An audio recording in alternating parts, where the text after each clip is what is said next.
Aqui no estúdio, o Ricardo Vargas tira as últimas dúvidas no jornal de hoje sobre alimentação e saúde. Ricardo, a Luana Barreto, de Alagoinhas, na Bahia, quer saber como deve ser a alimentação de uma mulher que sofre de ovários policísticos. O ovário policístico é uma doença que tem uma correlação hormonal. Então, por ter uma correlação hormonal, é interessante suspender o consumo de soja, né, e também da linhaça, porque a soja tem o fitoestrógeno, a linhaça tem a lignana, e os dois têm esse papel aí de muitas vezes interferir também na parte hormonal da mulher. Então, esses dois, a princípio. Mas também os estimulantes. Os estimulantes porque eles aumentam o nível de cortisol e aí tende a piorar muito a doença. E onde encontramos os estimulantes? Café, chocolate, o chamate, o chimarrão, tereré, todos eles são chamate, né? Mas é que tem gente que não sabe. Aí você tem o chá verde, tem o chá preto, chá vermelho, chá amarelo, né, chá branco, todos eles fazendo parte da mesma planta, chamada Camellia sinensis.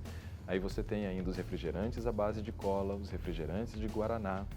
Todos esses alimentos não deveriam ser ingeridos por quem sofre de ovário policístico, para que não tivesse uma interferência no cortisol e, consequentemente, nos hormônios e assim essa piora. A Patrícia, de Pernambuco, fez uma cirurgia no pâncreas porque tinha um tumor, retirou uma parte do órgão e agora, quando ela come alguma coisa doce, ela passa mal. Ela pergunta, quer dizer que porque eu tirei uma parte do pâncreas não posso mais comer nada doce? Não, não quer dizer isso, mas tem que ver qual região do pâncreas também onde estava localizado esse tumor. Por quê? Porque quando se fala de pâncreas, você está falando de um órgão que tem dupla função. Ele tem uma função chamada endócrina, que produz hormônios para dentro, insulina e glucagon. E tem uma parte exócrina, que produz algo que vai jogar para fora do corpo, vai jogar para o intestino. O intestino é considerado fora do corpo ainda, só é considerado dentro do corpo depois que aquilo que entrou via oral passa para a corrente sanguínea.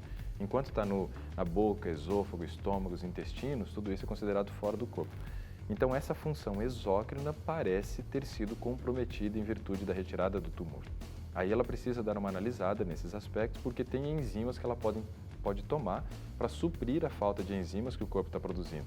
A gente sabe que o pâncreas ele produz muito de uma substância responsável pela digestão, né, do amido, chamado amilase.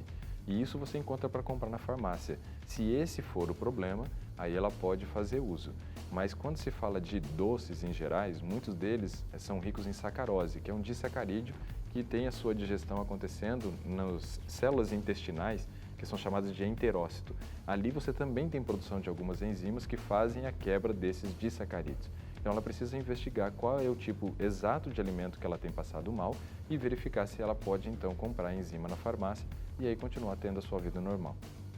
A Nery, de Terra Roxa, no Paraná, tem um bebê de 9 meses e queria dicas de um cardápio diário para que ela possa usar como substituição ao leite de fórmula. Bom, substituir leite de fórmula é um problema. Por quê? Quando você fala de uma fórmula, é uma formulação baseada em um modelo ideal.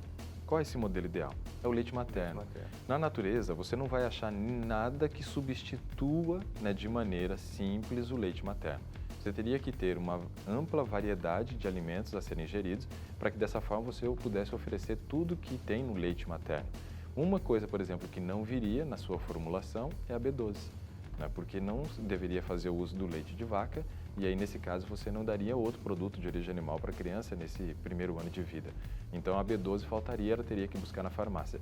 No mais, é ter uma alimentação variada. Quanto mais variado, comendo frutas, verduras, hortaliças, os cereais na versão integral, as leguminosas e também colocando alguma fonte de gordura, lembrando que crianças não devem ingerir, né, algumas oleaginosas no seu primeiro ano de vida, como amendoim, nozes e castanha do Pará, não deveriam ser indicadas no primeiro ano de vida, não são indicadas, né?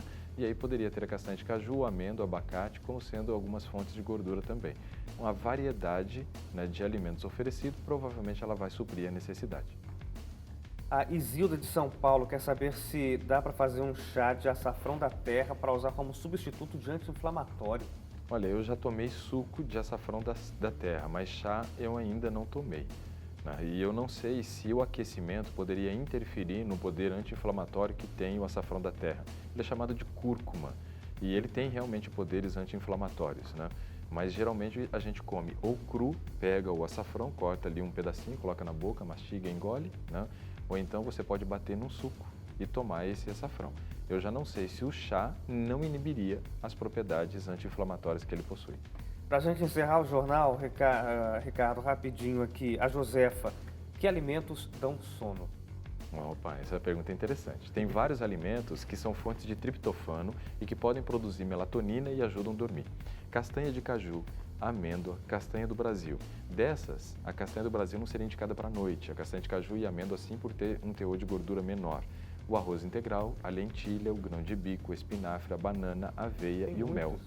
Todos esses alimentos são fontes de triptofano e quando ingerido à noite, o corpo usa o triptofano como matéria-prima para produzir melatonina.